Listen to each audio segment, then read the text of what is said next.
Bonjour à tous, aujourd'hui très heureux de vous retrouver sur le BTC face au dollar qui suit le plan baissier. Donc vous le savez, on avait nos objectifs baissiers depuis un bon bout de temps, même si il est vrai, il était difficile de l'analyser dans le petit triangle qui nous dessinait. Enfin, il break à la baisse et va revoir même ici maintenant les 7000 $. C'est-à-dire que grossièrement, par rapport à l'analyse, non pas d'hier, parce que hier je n'ai pas fait de vidéo, mais par rapport à la vidéo du BTC qui date ici du 25 septembre, on voit bien entendu enfin se développer ici en arrêt sur image et bien les vagues baissières. C'est-à-dire que grossièrement, il nous faudra, même si on a été chercher la zone ici des 7500, 7700 $, il nous faudra retrouver un rebond pour aller revoir les 8000 par exemple, 8600, 8750 $. On va regarder où est-ce qu'on en est maintenant et surtout continuer la baisse. Donc c'est-à-dire que grossièrement, par rapport aux bougies qui se sont faites durant ces 2 derniers jours, pour ma part, je ne suis encore et toujours pas haussier. J'attends encore et toujours des bougies qui iront voir plus bas en termes de prix et c'est-à-dire que même s'il y a un rebond qui va s'effectuer, eh bien pour ma part, comme dit, eh bien je ne passerai pas à l'achat et je ne vais pas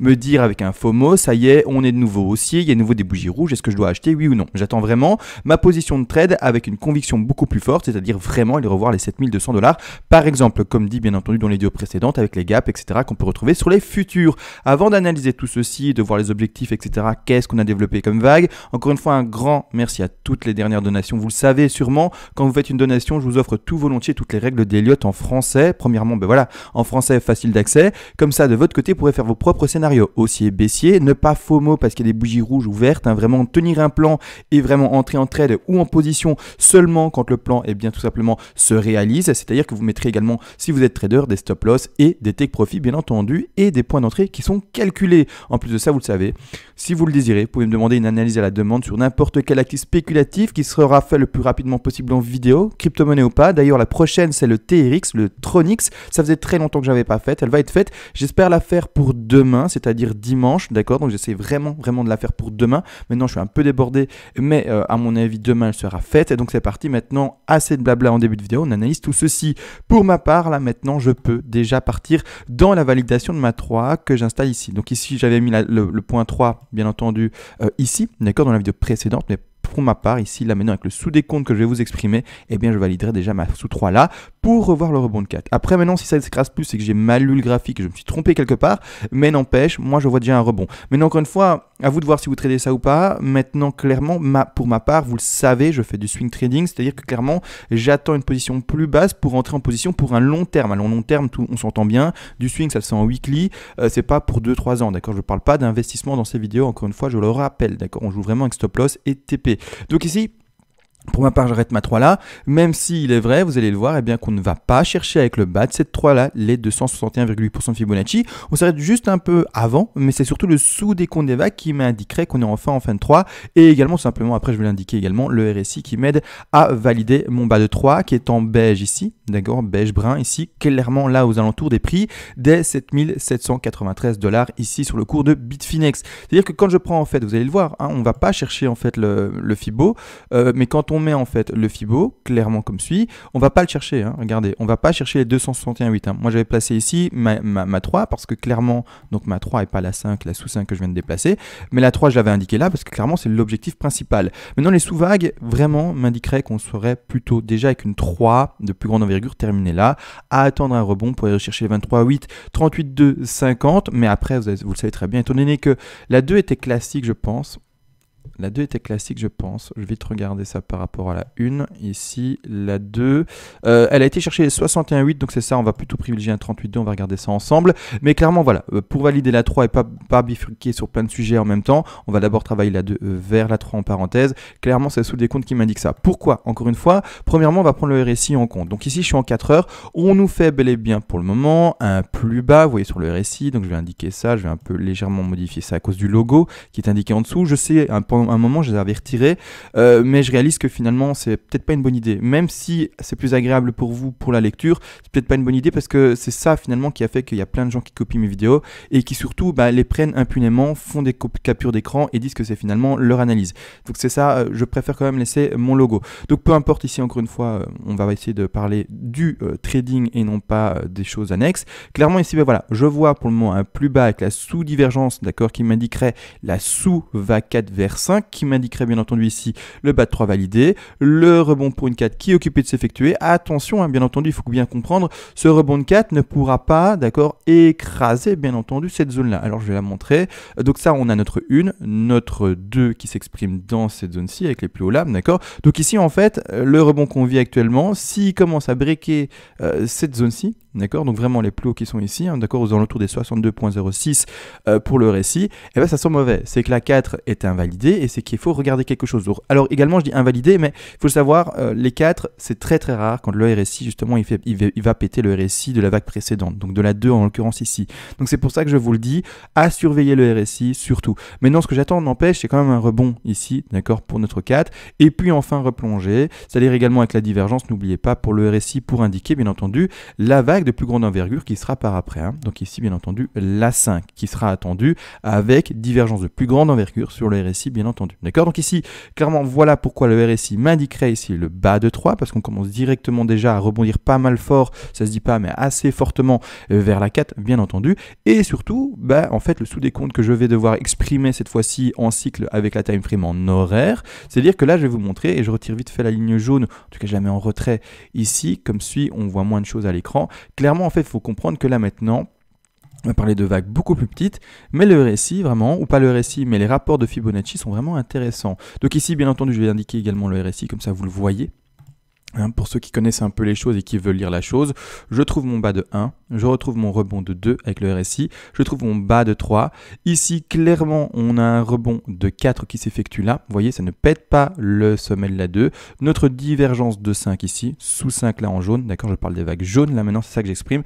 Et enfin, on l'expression de la grande 4 en beige qui est occupée de toute façon péter le sommet de la 2 précédente que vous voyez ici en jaune. Donc ici, on sort de cycle clairement, en tout cas avec ces time frames-ci, c'est ça qui appuie que pour ma part, on a fini la sous-vague en jaune et qu'on commence enfin la vague en beige, d'accord, beige-brun, d'accord. Donc voilà maintenant l'expression de l'URSI pour la sous-vague de la grande 2 entre parenthèses vers la 3 en parenthèse en beige, brun, et bien entendu, du coup, cette sous-vague qui a été exprimée maintenant est en jaune. Alors également, du coup, on va regarder directement les Fibonacci. Ici, premièrement, pour la 2, d'accord, pour la 2 en jaune, rien de complexe, c'est-à-dire que, en fait, ça se voit à l'œil nu, c'est ça que je veux dire surtout, c'est que la 2 est extrêmement faible, hein. Vous voyez bien la 2, si on essaie de l'exprimer par rapport au sommet de 1 et à la profondeur de 2, clairement la 2 ne va même pas chercher les 38,2, 2 très faible, vraiment, c'est-à-dire que finalement la baisse a été très indiquée, et vous voyez bien la grosse bougie rouge qui a été faite par après, clairement très très grosse baisse de celle-ci, donc très faible 2, la 4 normalement dans ce contexte-là est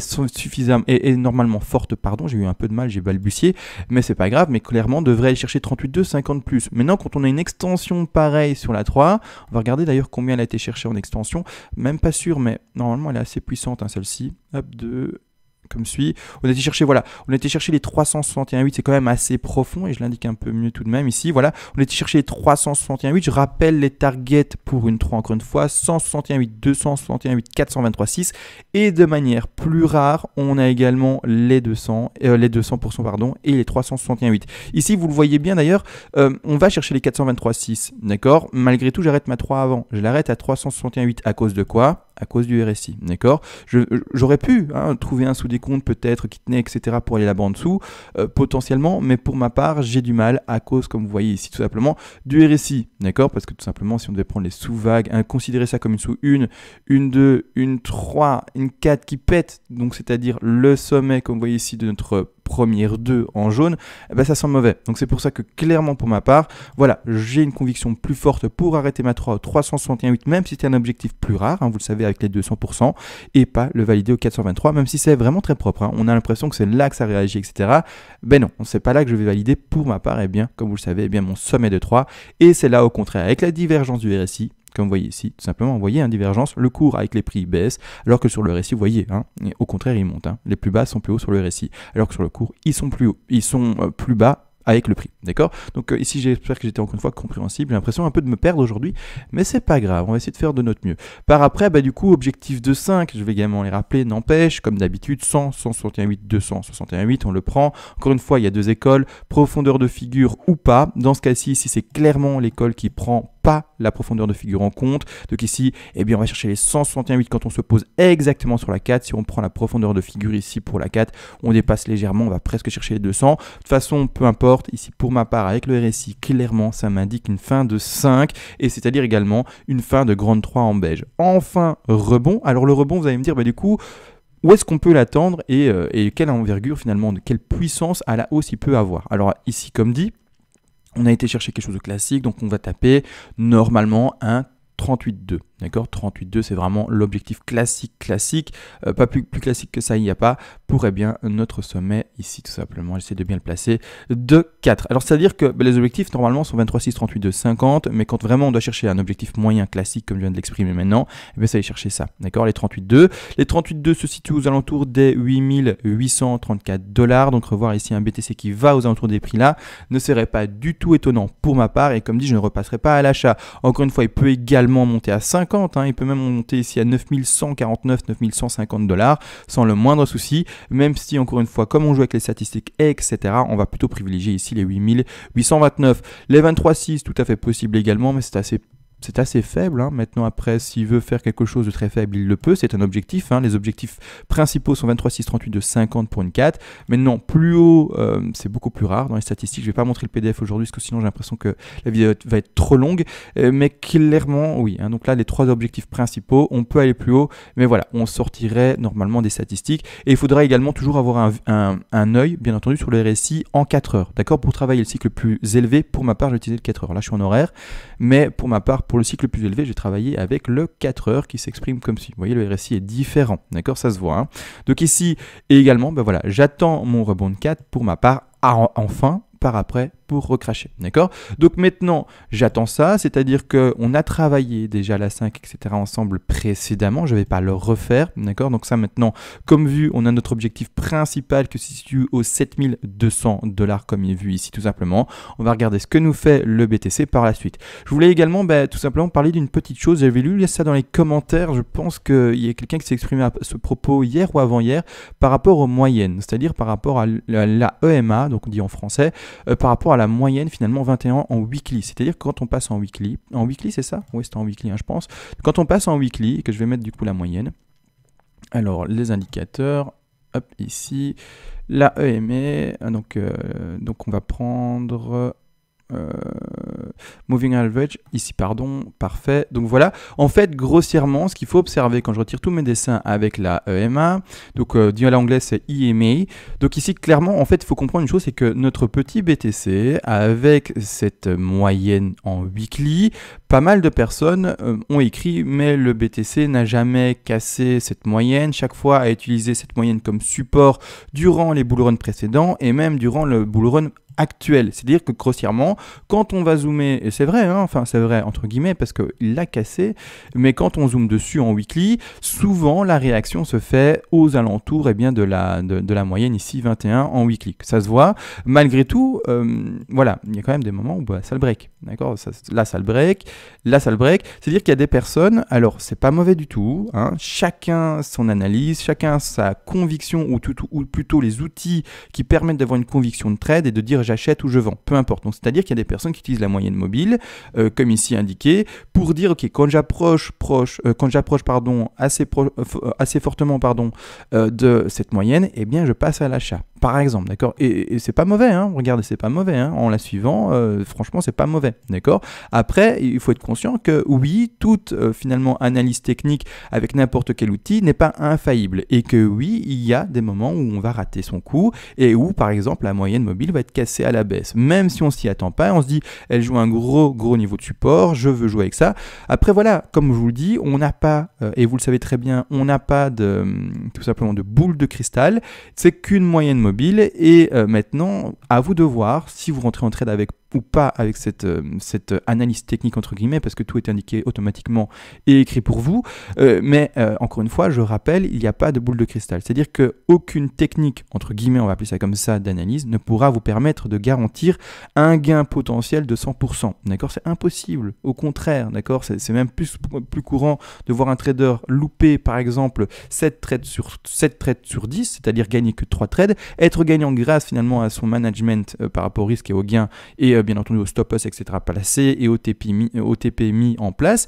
Mais il faut savoir que le trader qui fait du 6 coups gagnants sur 10 est plutôt rare, d'accord? Il faut le savoir, c'est très important à comprendre, bien entendu. C'est surtout la stratégie mise en place qui permet de gagner de l'argent, mais pas parce qu'on gagne 10 trades sur 10, absolument pas, ou 8 trades sur 10, absolument pas, d'accord? Donc ici, clairement, la moyenne, qu'est-ce qu'elle s'est fait? Elle s'est fait écraser très fortement, même si, oui, elle tenait tout le bull run là précédent, mais voilà, elle s'est fait écraser fortement avec une énorme bougie rouge. Est-ce que pour autant aussi, ça veut dire, du coup, on a cassé très fortement la moyenne, c'est-à-dire que go, on repart de nouveau dans un marché baissier, et on va revoir de nouveau les 3000, les 2000, peu importe que sais-je. Non, d'accord? Alors encore une fois, est-ce que je dis que c'est impossible? Non plus, parce que je n'ai pas de boule de cristal. Malgré tout, mon plan de trading à moi m'indique un marché haussier. Également l'historique tout simplement du BTC m'indiquerait un marché haussier. Alors je sais que j'avais fait le travail assez proprement sur un graphique. Voilà, ici j'ai mis les choses en retrait, mais grossièrement il faut savoir qu'on a, d'accord, des cycles à faire. Alors ils sont pas très visibles, et là j'ai l'outil de plume qui me dérange. Ils sont pas très visibles les cycles là, mais grossièrement on a les halvings. Et les halvings, clairement pour ma part, appuient une reprise de marché haussier. À chaque fois, alors j'ai tout remis en retrait, voilà ici, à chaque fois on a tout simplement un cycle en termes de jours qui s'exprime, etc. Et pour le moment, on est vraiment parfait, d'accord? Donc là maintenant, vous voyez les halvings exprimer, etc. avec la division des récompenses et tout. Mais clairement, il faut le comprendre que ici maintenant, on est en phase de maturation et qu'on est bon pour reprendre la hausse, d'accord? On est bon par rapport au cycle précédent analysé, on est bon, d'accord? C'est-à-dire que grossièrement, si je remets quand même ça à l'échelle, ici la reprise du marché haussier a été faite. Donc ici on est en 2015. On va regarder ça encore une fois en termes de temps, avec le petit outil qui permet de vite le calculer et de le lire. Donc on prend le plus bas connu ici en 2015, d'accord? On va jusqu'à la fin du crash, donc ici jusqu'à la date du halving. Alors fin de crash, attention, je me suis un peu fourvoyé, pas fin de crash, parce que le fin de crash c'était là, d'accord, en 2015, mais jusqu'à la date du halving. Et vous avez vu après le halving, il y a d'office, enfin pas d'office, mais on est vraiment sorti du crash, quoi, d'accord? On est sorti du crash. Est-ce que d'office halving signifie sortie de crash? Pas encore, encore une fois, je vous le dis, on n'a que 10 ans d'historique. Il faut faire attention à ce que je dis. Malgré tout, avec l'historique étudié, ici on a mis 539 jours pour connaître le plus bas jusqu'à la date du halving, d'accord? Alors qu'actuellement, date du halving ici, aux alentours, vous le savez très bien, de 21 mai, 25 mai, ces alentours de date, bien entendu, parce que vous le savez très bien, c'est par rapport au bloc et on n'a pas une date mise sur l'agenda fixe, donc c'est vraiment par rapport au dernier bloc miné. Ici, on va regarder tout simplement, le plus bas, il a été effectué là, on va regarder jusqu'à la date du halving et combien il y a? Il y a 532 jours. Vous voyez, c'est très propre et c'est très proche. Ici, on a 539, 532. Le plus bas a été connu à presque 7 jours clairement de différence. C'est très propre. Donc pour moi, par rapport à l'historique connu, voilà, j'ai plutôt envie de croire en quelque chose qui est haussier. Encore une fois, voilà, à vous de voir comment vous analysez, comment vous voyez ça, etc. Mais clairement, pour ma part, revoir un plus bas, je ne dis pas non, je ne dis pas que c'est pas possible, mais pour ma part, c'est pas le plan de trading et c'est pas la stratégie que je vais mettre en place. Donc ici, clairement, pour ma part, avec le RSI, etc., avec notre la IMA, on va la dire en anglais, qui a cassé également, même si ça casse la IMA, pour moi, 21 en weekly, pour moi, clairement, je suis pas non plus baissier, d'accord? Il faut le comprendre. Même si c'est vrai, pas mal de personnes m'ont écrit, mais même il y a la IMA qui joue vraiment un gros support, etc. Tu le vois casser, moi je ne le vois pas, pour moi on est nouveau haussier. Voilà, moi je vous dis, j'ai mon plan, j'ai mes zones d'achat qui sont à 7200 et c'est tout. Et qui est une IMA ou pas, je fais pas attention, c'est bizarre mais c'est comme ça. Je fais pas attention par rapport à mes vagues d'Elliott, d'accord? Mes vagues d'Elliott, quand je les travaille, vous voyez bien, je ne vous indique jamais d'ailleurs de moyenne mobile. Je vous indique jamais de moyenne mobile. Donc ici, on est sur le bon. Oui, parfait. Donc clairement, moi, ce que j'indique ici, c'est quoi? Donc maintenant, un rebond qu'on vient de travailler ensemble et surtout une continuité de la baisse, d'accord? Encore une fois, pour aller rechercher les 7200, on l'espère. Je ne vais pas réexprimer les gaps qu'on avait déjà vu dans la vidéo précédente, sinon ce sera trop rébarbatif. Mais voilà, faites attention, encore une fois, comment vous analysez. Et surtout, par là, je veux dire, ne réfutez pas les autres manières d'analyser, d'accord? Les moyennes mobiles, c'est très bien. Utiliser les récits, c'est très bien. Tout est très bien. Il faut juste comprendre qu'il y a une faille pour tout. D'accord? Il y a une faille et c'est sûr qu'il y a une faille pour tout. Sinon, on serait tous riches. Hein. On prendrait une semaine de trading, on prendrait la moyenne mobile, on prendrait, par exemple, pour ma part ici, les vagues d'Elliott, etc. On ferait des trades parfaits sans jamais d'erreur et en une semaine, on peut tous être très riches. Hein. On met un levier 100 et c'est fini. Hein. Donc voilà. Donc non, d'accord? Il faut comprendre qu'on a tous, dans notre manière d'analyser, une petite faille et même une très grosse faille, on peut l'appeler comme ça, qui va empêcher tout simplement de gagner tout le temps et surtout de gagner tout le temps, hein, d'accord, et même très fréquemment. C'est même normal de perdre plus, alors en termes de nombre de trades, que d'en gagner, d'accord. Alors c'est une logique bizarre à avoir, mais c'est pour ça qu'on a un management, bien entendu, du risque derrière, rendement et bien entendu perte, d'accord. C'est très important de le comprendre. C'est pour ça qu'on met une perte définie avec un pourcentage qu'on se dit, ok, je veux pas perdre plus de 2%, 5%, et au contraire, quand on va dans un bénéfice, on met les take profits partiels, mais surtout, on laisse courir son trade un maximum de temps, et finalement, là, on n'a pas de bénéfice défini, parce qu'on le laisse courir, alors que les pertes, on les clôture très rapidement, d'accord. Donc voilà, je pense avoir tout dit, grossièrement pas beaucoup de choses à analyser de plus. J'identifie un bas de 3 en beige, donc en parenthèse, un rebond de 4 pour aller rechercher normalement, hein, sauf si vraiment l'écrasement est très très soutenu, mais les 8430 $ minimum, voire même ici les 8842, voire même carrément, hein, d'accord, les 9120, pour enfin réécraser par après. Maintenant, de toute façon, on va essayer d'analyser ça régulièrement. Demain, je vous le dis, le TRX, le BTC également, je l'espère, sauf qu'il est resté à l'horizontale, ça ne servira strictement à rien. Voilà, maintenant tout dit, on se laisse encore une fois, une excellente journée à tous et ciao.